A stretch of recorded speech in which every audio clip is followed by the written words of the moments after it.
प्यारे दोस्तों, स्वागत है आपका एक बार फिर ज्ञातवा में। और आज हम बियॉन्ड बाउंड्रीज में अपने मेंटल हेल्थ सीरीज में मुक्ता जी से फिर एक बार बात करेंगे।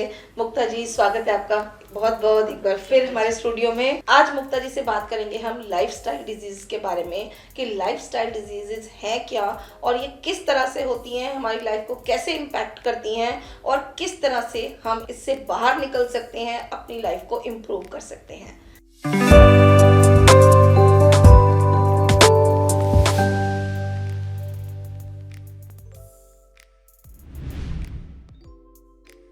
जैसे कि मैंने अभी दर्शकों से बात की, आप बताएं कि लाइफस्टाइल डिजीजेस होती क्या हैं।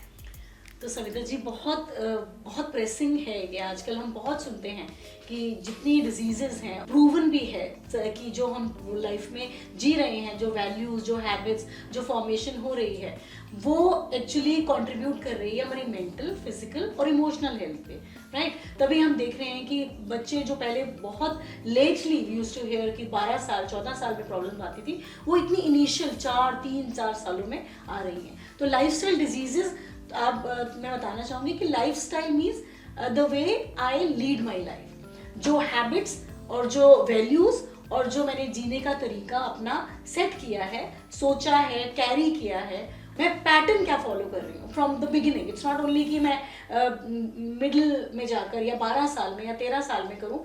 जो मैंने शुरू से पेरेंट्स से लिया है, because that is the stepping stone. जब मैं बॉर्न होती हूँ और शुरू के 3 साल तक मैं पेरेंट्स के कॉन्टैक्ट में आती हूँ, तो वो मुझे क्या वैल्यूज दे रहे हैं, मेरा उठने का, मेरा बैठने का, मेरा जाने का, मैं सोने का, मेरा सोने उठने का रेगुलर डिसिप्लिन जो मैं मेंटेन कर रही हूँ, क्योंकि लॉन्ग रन में वही मेरे लाइफ को डिजाइन कर रहा होता है। तो lifestyle diseases means what ever thought processes, what ever pattern, what discipline and the way I lead my life is being comprised as life. ये सभी कुछ इसमें शामिल होता है। Yes. हमारी आदतें, हमारा व्यवहार, हमारे जीवन में कितना डिसिप्लिन है और हम किस तरह से सोचते हैं और किस तरह से अपनी डे टू डे लाइफ को जो है वो एक अलाइन करके रखते हैं कि हमें इस तरह से जीना है। तो आपको लगता है कि जो थॉट प्रोसेस बचपन में बन जाता है, बच्चे बचपन में जो सीख जाते हैं, पूरी लाइफ उसी को कैरी करते हैं या वो चेंज करते हैं?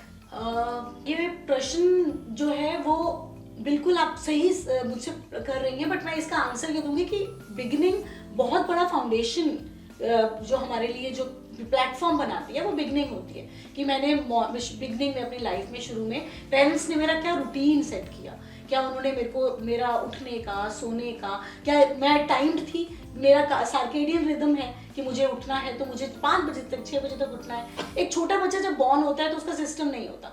हम 1-2 साल में जब उसको ट्रेनिंग देते हैं तो वो बहुत बड़ा रोल प्ले करती है।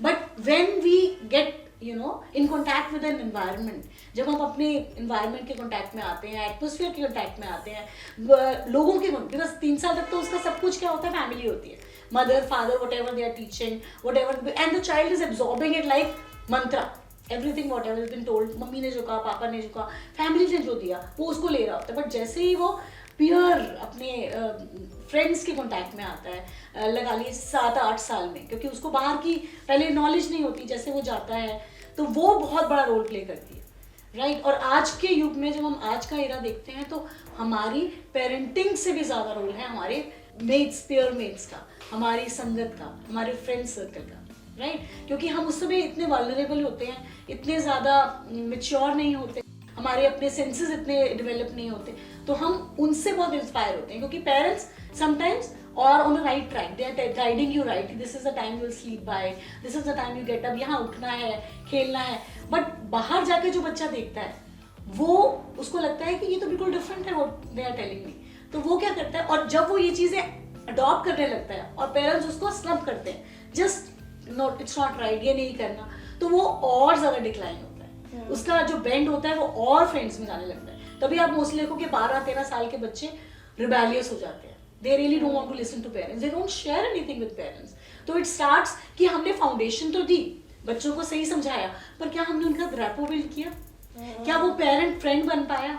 क्या वो समझ पाया कि बच्चे के अंदर चेंजेस आ रहे हैं, जब वो टीन्स में एंटर कर रहा है, प्यूबर्टी हिट कर रहा है, तो उसका इन्फ्लुएंस, उसकी बॉडी चेंज हो रही है, तो क्या मैं वही सिस्टम के साथ उसको आगे बढ़ा सकती हूँ That is the biggest thing. So we need to understand that lifestyle diseases and what lifestyle we say. We are learning from parents because nowadays parents also not been guided enough. They also been running on in a race.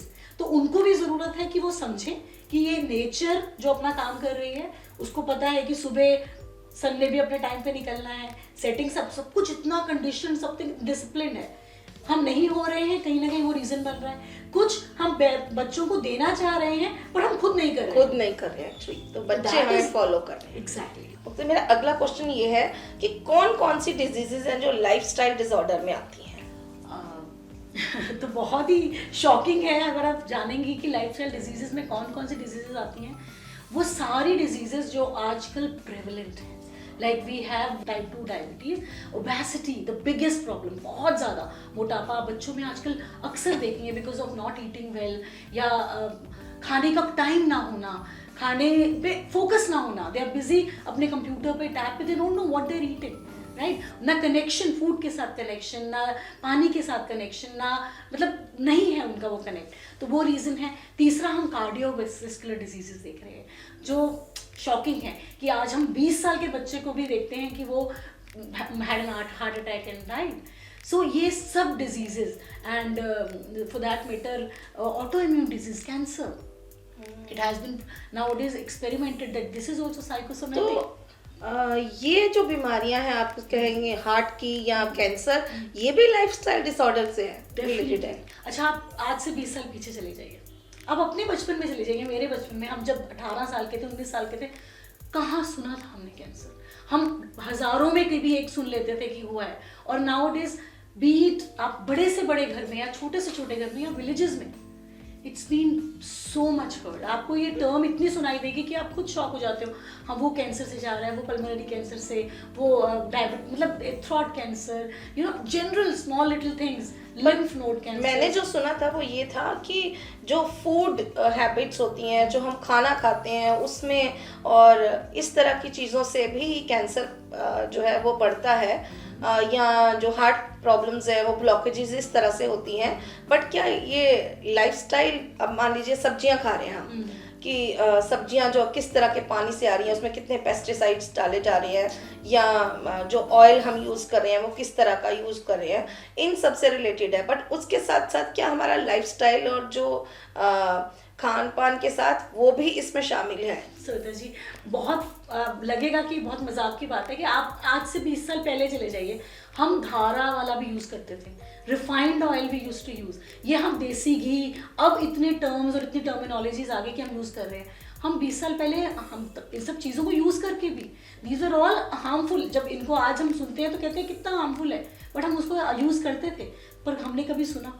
It's all because we have really not have pressure on one substantial thing कि हमने अपने thoughts, अपने lifestyle, अपने सोने का, उठने का, nature का, कनेक्शन का बिल्कुल ध्यान नहीं दिया, क्योंकि ये चीज़ें तो पहले भी थी. ये अभी बल्कि अब तो एडवांसमेंट है. आज से 20 years पहले कोई मिनरल वाटर का कॉन्सेप्ट था ही नहीं. वी नेवर यूज्ड, हम टैप वाटर पीते थे, हम मटका वाटर पीते थे, but we never had it, right? तो ऐसा तो हो नहीं सकता कि 10 सालों ऑर्गेनिक वेजिटेबल्स भी नहीं आती थी. ये सारा अभी का है. 10 सालों का आप सुनेंगे कि यह पानी भी, हवा भी, एवरीथिंग, एयर प्यूरिफायर से लेकर आरओ से लेकर, ये हमारे बचपन में हमने नहीं देखे. तो कहीं ना कहीं हम बहुत बड़ी चीज़ हम खुद रिस्पॉन्सिबल हैं, which is we are leading the kind of lifestyle. हम इतने स्ट्रेस में, हम इतनी रैट रेस में, हम भूल गए कि हमें इस बॉडी का ध्यान रखने से ज़्यादा इस बॉडी को चलाने वाली माइंड, सोल का ध्यान रखना है. That substantial thing was missed upon. तो मेरा अगला प्रश्न है मुक्ता जी कि वो कौन से ऐसे फैक्टर्स हैं जो इन लाइफस्टाइल डिजीजेस को जन्म देते हैं? लाइक लोग पहले भी जीते थे अच्छे से, आपने जैसे कहा कि पहले ये डिजीजेस नहीं थी, बट अब इतने ज़्यादा इंक्रीज हो रही हैं, तो कौन से फैक्टर्स हैं उनके लिए रिस्पॉन्सिबल हैं? सबसे मेजर जो फैक्टर है वो है हमारा एनवायरनमेंट. जिस हवा में हम सांस ले रहे हैं, जिन लोगों के साथ हम रह रहे हैं, हम अपने, we are not keeping a check on what we are thinking. हम दिन में कितनी बार, आई मीन कह सकते हैं कि एक थॉट जो क्रिएट करते हैं उसमें कितने टॉक्सिन्स होते हैं. जैसे मैंने पहले भी आपको बताया है कि हम जब भी कोई थॉट क्रिएट करते हैं उसमें हम पूरी 75 ट्रिलियन सेल्स को वो जाता है, because every cell has energy and that too very high voltage. Right, तो वो हमारी बॉडी को भी टच कर रहा है, हमारे एनवायरनमेंट को भी, हमारे सर्कल को भी, हमारे रिलेशनशिप्स को भी, और वही हमें बना रहा है, right, which is building my personality. तो हमारा सब्सटेंशियल ये है कि हम एनवायरनमेंट के साथ कितने जुड़े हैं, हम नेचर से कितने जुड़े हैं, राइट। आप हार्डली सुनेंगे आजकल कि people are devoting time for themselves, they enjoy going to nature but just for vacations. They are busy shooting to capture that moment, not being in that moment, not sitting with themselves. Absolutely right. It's very true. Yes, not living with that moment and not realizing कि ये nature उन्हें क्या दे रही है, not even introspective कि ये जो leaf है वो कैसे जनरेट हो रहा है, ये ऑटम आ रहा है तो कैसे फॉल हो रहा है, कैसे हम नए लीव्स आर कमिंग अप, कैसे हमारी बॉडी भी सेम वे में फंक्शन कर रही है। अगर आप ट्रीज को देखें, उनका रात को बंद होना खुलना, फ्लावर्स का देखें, हमें कोई वो अट्रैक्शन ही नहीं है, we are not even thinking in those terms. हम माउंटेन्स पे भी जा रहे हैं तो we are just capturing moments and then coming back and feeling great about it. और बस हमें आजकल ये हो गया कि नहीं वेकेशंस है तो हमें कहीं जाना है, बस उसके अलावा हमने ये नहीं सोचा वहां जाके कितनी लग्जरियस वो हमारा वेकेशन है, कितना हम वहां पर स्पेंड कर रहे हैं, टाइम स्पेंड कर रहे हैं, और कितना हम मनी स्पेंड कर रहे हैं, और किस तरह से हम वहाँ छुट्टियों को एंजॉय कर रहे हैं। नेचर से हमारा कनेक्ट कितना है वो हम बिल्कुल ध्यान दें। Nature and then connecting to your own self. Like अगर मैं नेचर पे हूँ तो क्या अपने साथ भी 5 मिनट शांति से गुजार पा रही हूँ, उसके लिए भी मुझे कुछ चाहिए। I need something, I will be needing my phone, I will be occupied 24/7 on this gadget, which is capturing, which is taking away my life, every breath of it. So थोड़ा detox, completely away कि मैं आधे घंटे, we have to make a schedule कि मैं सुबह उठ के 1 घंटे तक या आधे घंटे तक to start with बिल्कुल नहीं देखूंगा, because मॉर्निंग में your body is completely charge, after sleep you are charge absolutely. So सबसे पहले आप इसके कॉन्टैक्ट में आए और सारी इसने आपसे चार्जिंग ले ली। Radiation is just capturing all your positivity, your creativity, your life. So you have to make those rules कि मैं एनवायरनमेंट से जो ले रहा हूँ, नेचर से कनेक्ट कर रहा हूँ, देन क्या मैं अपना डिटॉक्सिफाई कर रहा हूँ अपने आप को, क्या मैं थोड़ी देर के लिए अपने आप को इससे अलग कर रहा हूँ, ये लिटमस टेस्ट कर रहा हूँ कि मैं कितनी देर अपने आप को इससे डिटैच कर पाता हूँ। So these are very simple things which will be evolutionary, which will really lead to a life which we always look forward to, which we want to give to our children. हम अपने बच्चों को देना चाहते हैं वो जिंदगी। बिल्कुल। तो हमें लगता है कि आपको लगता है कि एटलीस्ट एक दिन में 2 से 3 घंटे आपको फोन से दूर रहना चाहिए, हर तरह के गैजेट से दूर रहना चाहिए। बिल्कुल। सबसे पहले तो दिन की शुरुआत आपको पता होना चाहिए कि आप उठ रहे हैं तो आपकी बॉडी 100% चार्ज है, लाइक बैटरी चार्ज होती है फोन की, same way. So you do not need to get radiations in any ways because it's going to hamper your mental state, your neurons, killing your neurons, आपके cells को damage कर रही है। तो आधे घंटे के लिए I just need to be me dating, not dating with anybody else, me dating। मुझे अपने साथ बैठना है, walk पे जा, whatever you like, you want to sit, check how calm you are, what is the speed of thoughts you have। जो रात को आपने सोचा है वो सबसे पहले वही थॉट्स आएंगे आपको, बिकॉज यू चर्निंग दैट।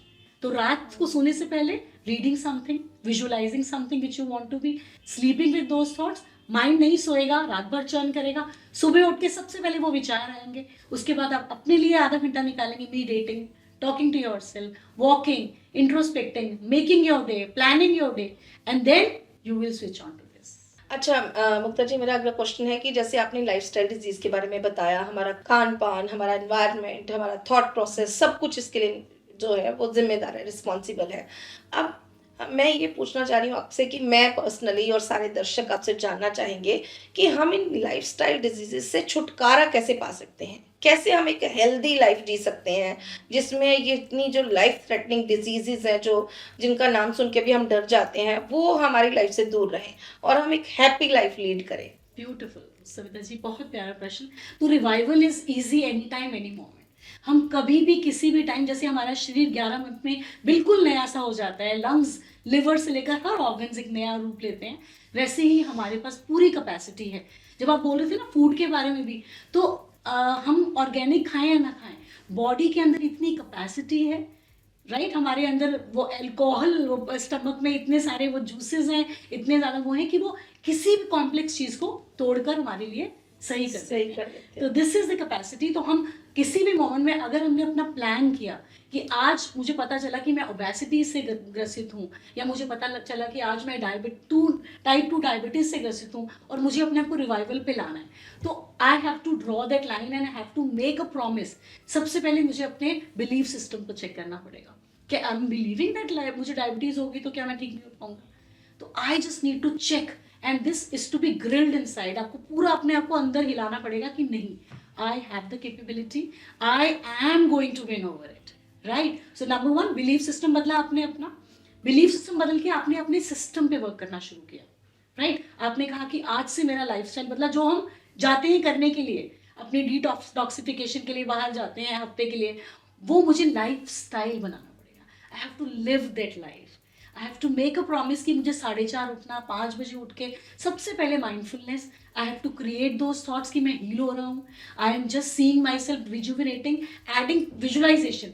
आपको वो देखना पड़ेगा कि आप हील कैसे हो रहे हैं। अगर आपको टाइप 2 डायबिटीज़ है, आपको रेशो आपको पता होगा कि ये है, तो what you want you have to see कि मुझे इतना इंसुलिन चाहिए, वो चाहिए, तो वो देखना पड़ेगा कि बॉडी अपने आप बना रही है। तो body has that capacity, visualization has that power, because brain सिर्फ समझता है पिक्चर्स की भाषा। जो पिक्चर्स आप उसे दिखाएंगे, जो चित्र आपको दिखाएंगे, वो आपको वैसा बन के दिखाएगा, करके दिखाएगा। पर मुक्ता जी, जिस तरह से डायबिटीज के लिए बोला जाता है कि कभी भी ठीक होने वाली डिजीज नहीं है, या आपको एक बार हार्ट प्रॉब्लम हो गई तब ये कभी ठीक नहीं होगी, तो आप बताएं कि मतलब एक जो मिथ बने हुए हैं या डॉक्टर्स ने जो एक बात बोली हुई है उसके अगेंस्ट जाके अपना एक नया थॉट प्रोसेस जो है वो स्टार्ट करना, एस्टेब्लिश करना और उस पर फिर स्टिक रहना, ये कितनी बड़ी बात है और कितने लोग इसमें सक्सेसफुल हो सकते हैं? हमने सबसे पहले अपने नेबर हैं हमारे, उनके उसमें देखा है। उनको जब लेके गए थे और तो उनको पता लगा कि 98 ब्लॉक है, आर्टरीज ब्लॉक है, 98% एक ब्लॉक है, दूसरी ब्लॉक है। एंड वो और जाते ही इमीडिएटली डॉक्टर्स ने बोला कि अब तो ये हैज टू अंडरगो पूरा जो उनका surgery, bypass surgery. And but somewhere हम लोगों को, क्योंकि वेरी क्लोज थे हम, और बिल्कुल वो खुद नहीं चाहते थे कि मैं अभी मुझे अंडरगो करना है सब, तो वेरी फर्मली वी थॉट कि हम इसके अगेंस्ट जाएंगे, right. So we chose a way which is beyond boundaries, again as per this, कि हमने उनको रिवाइवल होते देखा कि आज वो बिल्कुल फ्री फ्रॉम दिस। यस, बिल्कुल। तो इससे बड़ा एग्जाम्पल तो हो ही नहीं सकता कि ये सब मिथ्स हैं। These are all man made, because ये हमें सोसाइटल प्रेशर, सीइंग अदर्स, हम बिना सोचे समझे अपने बिलीफ सिस्टम बनाते जाते हैं सुन के। तो ये सबसे बड़ा हैम्पर है कि मुझे पहले बोलना पड़ेगा कि मैं I don't believe in this. हमें अपने फियर्स से बाहर निकलना पड़ेगा, जो डर हमने बना रखे हैं, जिंदगी का डर, जाने का डर। तो ये इससे उठना पड़ेगा कि fear is going to add all these negative chemicals in the body. जैसे ही मैंने फियर क्रिएट किया, कॉर्टिसोल बनने लग गया, किडनी को इफेक्ट होने लग गया, हार्ट को, ब्रेन को। तो we have to really live over it, क्योंकि कैंसर में भी 90% देखा गया है कि जो लोगों की डेथ होती है वो आउट ऑफ फियर होती है, instead of going through chemos and all. तो बहुत बहुत धन्यवाद मुक्ता जी आपका एक बार फिर हमें इतनी अच्छी जानकारी देने के लिए।